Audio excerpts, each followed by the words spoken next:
For those of you who may be your first time here, I'm not the regular pastor.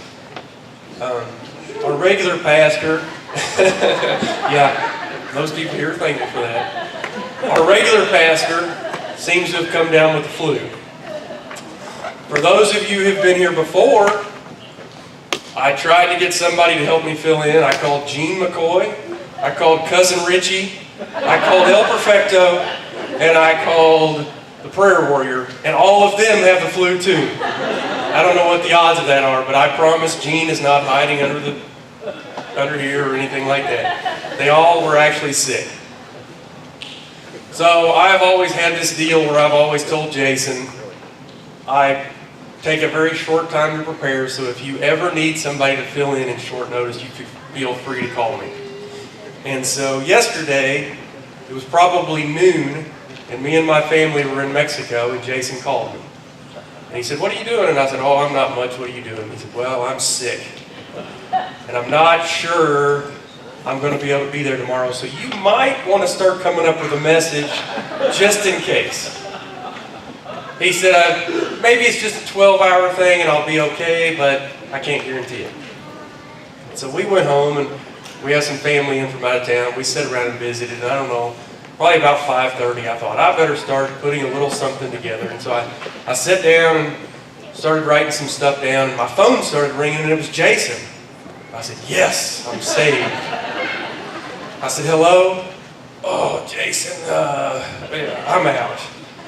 Okay, so this is over, and so we went out to eat, and we got to visit with family, and I don't know, about midnight last night I went in and sat down and started putting stuff together, and about 2 o'clock this morning I thought, I'm ready. So, ready or not, here we come, right? For him to do this on Christmas Sunday of all things, this is like the Cardinals going to the World Series and deciding on Game 7 to call somebody up from the minors to pitch that night. I don't know. We'll see how it goes. So, Children's Church. when he calls me, Children's Church, if the kids want to leave, that'd be great.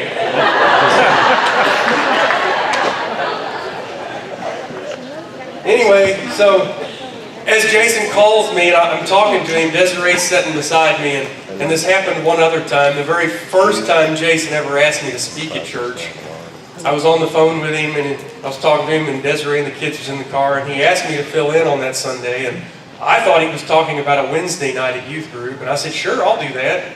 He said something else, and I realized he meant Sunday morning, and I looked at my wife with a panicked look, and pretty much yesterday was the same way. I was talking to Jason, and I looked at Desiree, my eyes were real big, she said, What? So when we got off, I showed her the phone that it was Jason Jordan, and she said, "What's going on?" And I said, "He wants me to fill in," and she said, "On Christmas Sunday?" Yeah, no pressure there. Thanks for that. So, what do you say about Christmas? I mean, for a guy like me who spent most of my life not going to church on a regular basis, you were still there on Sunday morning, right? You still always showed up on Sunday morning and punched your card at least that one day a year. And so how many times have you heard a Christmas message? I mean, how many people here don't know the Christmas story? I bet most of us do. You know, an angel appears to Mary and says you're going to have a child, and tells her husband, "Hey, your wife's pregnant, but you're going to marry her anyway." So they travel away, and they have this baby in a manger, this man who's come to save the world, and makes me all emotional, because how do you do that story justice? How am I supposed to stand up here and do this day justice? Maybe it's not actually the day Christ was born, but this is the day we choose to celebrate the gift that we're given. And so, the song Brian sang today, "Little Drummer Boy," I used to hate that song. Rumpa-pum-pum, rumpa-pum-pum. Come on, how many times are you going to say that? It's just irritating. And then I accept Christ in my life, and I work by myself mostly. And one day I was at work, and it was Christmas time, and that song came on, and I really listened to the words. And and I found myself in tears. Because how many of us are like that? How many of us feel like I have nothing to offer? This great gift was given to me, and I have nothing to give in return. So I decided today to be like the little drummer boy and just to give you what I can give you today. When we got home, we were sitting around, and Desiree gets nervous, and she starts, "You need to come up with something. This is Christmas Sunday. You've got to think of something. What are you going to talk about?" And so I just jokingly say, "I'm going to talk about Cain and Abel. It's Christmas Sunday. It's the perfect Sunday to talk about Cain and Abel." In reality, I had no intention of talking about that, but to give her something to rest assured that I had something in mind. But as I said this, I got to thinking about the Old Testament stories. And we have a tendency, a lot of times as Christians, because Christ came, to sort of stop looking at the Old Testament. But if you look at the Old Testament and you listen to the stories in there, the stories, and you look at the people and the way their lives were led, they were all pointing toward one thing. They were like that star over that little village, pointing to the Savior that they needed, that we all needed in our lives. And I believe there's a lot of people here today whose lives have been pointing in that same direction. I know my life has pointed that direction most of my life, of the need of a Savior. So today, I'd like to start with a new story. The story isn't your typical Christian message, but I want to read Acts 27, and I'm going to start at 9, and I'm just going to read you this story, and then I'll come back to it. And this is when Paul has been arrested, and he's been asked to be taken before Caesar for trial. Much time had been lost, and sailing had already become dangerous, because by now it was after the fast. So Paul warned them, "Men, I can see that our voyage is going to be disastrous and bring great loss to ship and cargo, and to our own lives also." But the centurion, instead of listening to what Paul said, followed the advice of Pilate and the owner of the ship. Since the harbor was unsuitable to winter in, the majority decided they would sail on, hoping to reach Phoenix and winter there. This was a harbor in Crete, facing both southwest and northwest. When a gentle south wind began to blow, they thought they had obtained what they wanted. So they weighed anchor and sailed along the shore of Crete. Before very long, a wind of hurricane force, called the nor'easter, swept down from the island. The ship was caught by the storm and could not head into the wind, so we gave way to it and were driven along. As we passed to the lee of a small island called Cauda, we were hardly able to make the lifeboat secure. When the men had hoisted it aboard, they passed ropes under the ship itself to hold it together, fearing that they would run aground on the sandbars of another place I don't know how to pronounce. They lowered the sea and anchor and let the ship be driven along. We took such a violent battering from the storm that the next day they began to throw the cargo overboard. On the third day they threw the ship's tackle overboard, and with their own hands. When neither sun nor stars appeared for many days and the storm continued raging, we finally gave up all hope of being saved. After the men had gone a long time without food, Paul stood up before them and said, "Men, you should have taken my advice not to sail from Crete. Then you would have spared yourselves this damage and loss.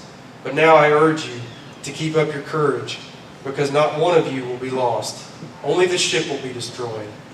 Last night an angel of God, whose I am and whom I serve, stood beside me and said, "Do not be afraid, Paul. You must stand trial before Caesar.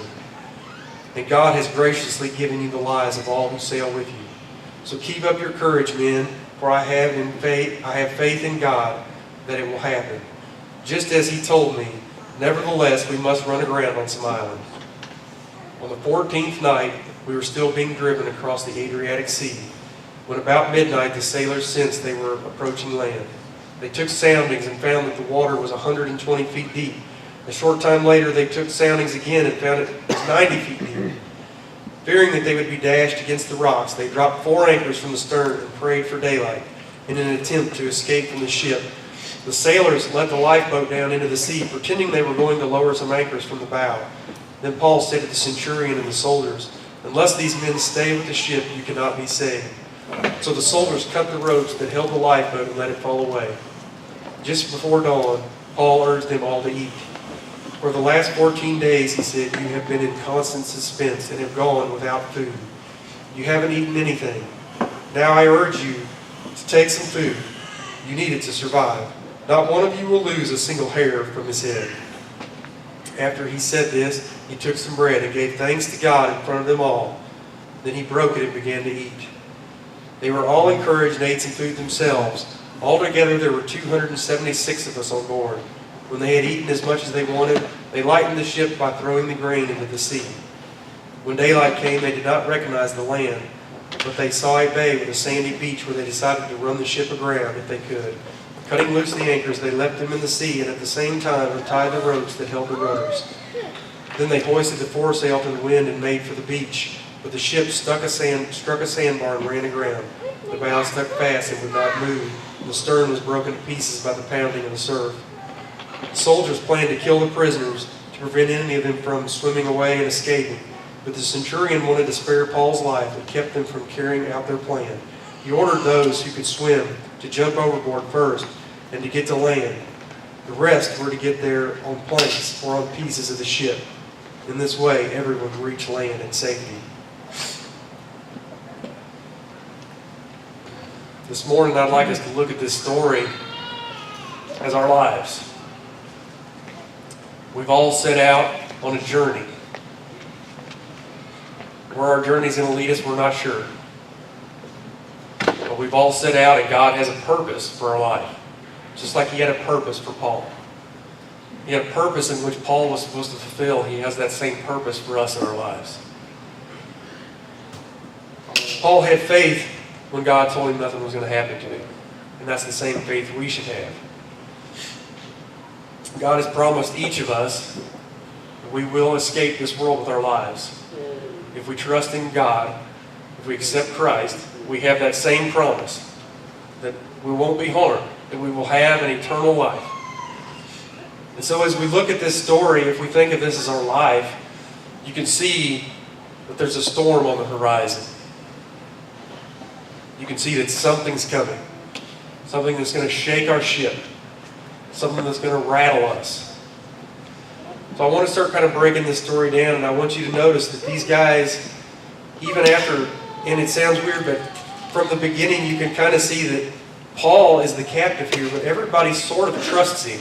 Because in the beginning when he says, we shouldn't sail because we're going to be damaged, it says that they took the advice of others over his, which means they listened to what he had to say, but decided, we're going to go with these other guys, probably because he owned the ship and he told them, you're going to do what I said you're going to do. Then later when he tells them to eat, they eat. It seems as if there is some reason there that they trust Paul, even though he is a prisoner on the ship. But if you notice, even though he says we're not going to be harmed, it doesn't mean they go and sit down and just let whatever happens. They do the work that they in their experience know is necessary to do what they can to keep the ship afloat. Right? They start throwing things overboard. They drop their anchors. They take down their sails. At one point they throw food overboard. They do everything they can to stay on that course. For a lot of us, we have trouble in life because when we read the Bible and we hear Jesus talk about relationships being the important things in life, relationships can be a lot of work, right? All of our relationships. I'll use the story of when I first started dating my wife, her brother was 3 years old. I was at his 4th birthday party. He talked all the time, told stories. You know, I was a teenager. He's about half aggravating when he was a kid. But over the years, as I was around him, and I've known him now for like 20 years, when he got a little older, I started taking him hunting, and I started going fishing with him. And we started doing more and more stuff together. And slowly Davey became my brother, not my brother-in-law. And by all rights, other than sharing the same blood, Davey's my brother. So Davey gets married to my cousin, which is a story for another time. And he moves to Arkansas. Yeah, I know that's ironic. He moves to Arkansas, and it quickly becomes evident that it's going to be difficult, not only for he and I to continue our relationship, it's going to be difficult for him and his sister to have the same relationship that they had. And so Davey, as many of you know, begins raising cattle. And he calls me and asks me if I would mind taking care of a few cows. I don't know anything about cows. I've never worked cows in my life. I've never had any interest in cows, except to eat them. I do enjoy that part of it. But I quickly see a chance here. A chance that's going to require a little work on my part. It's going to require a little work on Davey's part. But I see these cows as an opportunity. If I take them and I put in a little work and a little extra time, it gives me an excuse to talk to Davey a few more times on the phone. It gives him an excuse to call and check on me. It gives Davey a reason to have to drive 5.5 hours up here to check on his cows and to see me and his sister. All relationships are like that. They require some work, right? And it never works if only one person is working and the other person is not. If you're in a marriage and the wife is doing all the work trying to hold the family together, it doesn't work. If the husband is trying all and the wife is doing nothing, it's not going to work.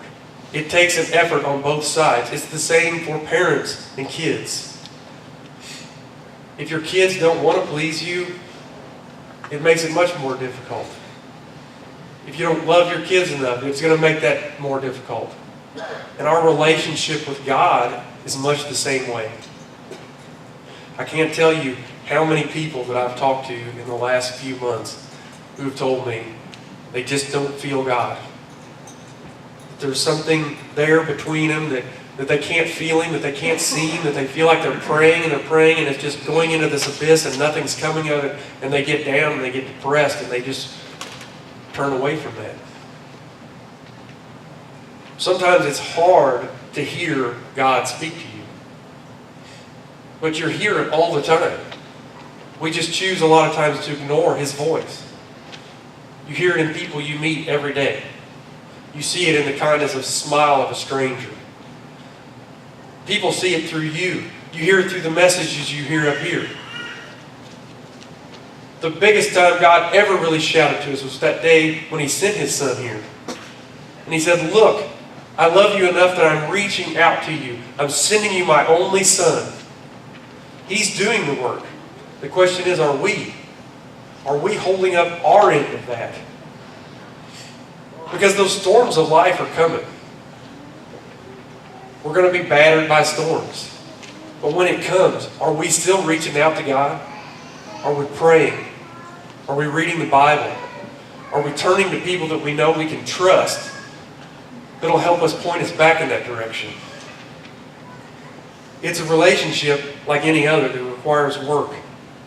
God is doing His. We have to do ours. Now, as we read this story, you see things that they did to prepare. How they began to, first thing they do is they take the sail down, which is the thing that's supposed to drive their ship, right? Take you where you're supposed to go. But suddenly the thing that's supposed to be pushing them forward and getting them where they need to go has now begun to cause them danger.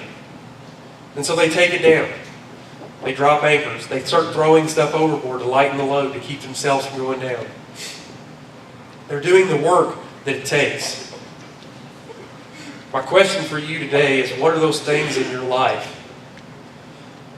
What are those things that are weighing your life down? Those things that are holding you back from really giving your life to Christ. I know for a lot of us, it's directly related to these relationships. Bad relationships that we've had. Maybe parents, maybe siblings, maybe people at school, maybe people at work. Whatever it is, most of it has to do with relationships, right? Many of us are angry, we're hurt, we're bitter. We're tired of hypocrisy in the church. All of that is related to these relationships that I'm talking about. Some of them we can look at real easily and we can point at it and say, yep, that's the thing right there. I can say this is the thing. But when you read this story and you really listen to some of the things that they threw overboard, toward the end they start to lower the life raft. And then the life raft, the very thing that should give them comfort and safety, the thing that you should use as your last resort, has now become a danger. Because when you lower them over the side and you're being beat by these waves and the wind, it begins to smash against the front of your ship. And it's going to beat a hole in your ship. And so they cut it loose. The thing that should have been their last resort to take them to safety, they cut it loose and let it go. And then Paul says you need to eat. And so they eat their fill. And then when they're done eating, they begin throwing the food overboard. Because even now the food is causing their lives to be in peril.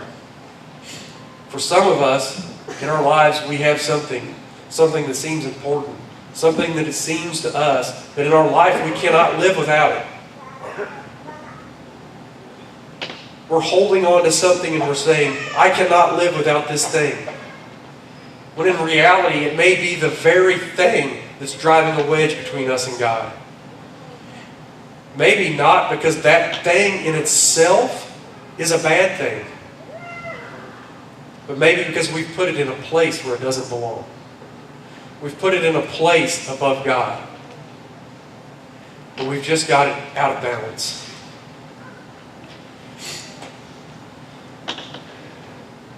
I think maybe today is the day that we should let go of those things. Today is the day when we begin to tell that new story with our lives. You know, these guys, they cut their life raft away and let it float off. Well, if their ship goes down, what are they going to do? My question for you people is, and for myself even, is what is that thing that is driving that wedge between us and God? And what can we do to get rid of it? I came up here today and I didn't know, is my message going to be right? And this morning Brian came to me and he said, listen, Jason had this thing he was going to do after church. Did he tell you anything about it? No, I really didn't know anything about it. And he said, well, it's kind of different. And he didn't say anything about it. Maybe you should hear this song we're going to play. And so, instead of panicking, it was like a confirmation to God. Because I think today is the day that we need to let go of those fears. Whatever it is that's holding us back in life, that thing that's dragging us down, what better day than today? The day when a great gift was given to us. The day that we chose to celebrate the gift that was sent to give us. Maybe today is that day when we begin to cast those things away. Maybe today is the day, for the first time or the 10th time, you'll decide to give Christ the only birthday gift that He ever asked for. And that's just your life. Just you accepting the gift that He gave. My whole message today was leading to this point of saying, today is the day that we should bring it here and lay it at the foot of the cross. Put it like a gift here for Christ to take it from you, to remove it from your life so that you can have that relationship with God that we all long for. We read this Bible and we hear Christ say, you have to love others. And love is a scary thing. Because when we love, we can be hurt, right? When we begin to put ourselves aside and pull others in, we can be hurt. And so we want to hold people out here at arm's reach. And in doing that, we hold God out here at arm's reach. We cannot get what He fully has for us if we don't put our arms down and let God and people come to us. I've been an angry person in my life. When I was in high school, I had a violent temper. I was a jealous person. I was mean. I was hateful. My wife and I dated mostly through high school, and it was a terrible relationship because I was angry. What was I angry about? I don't even know.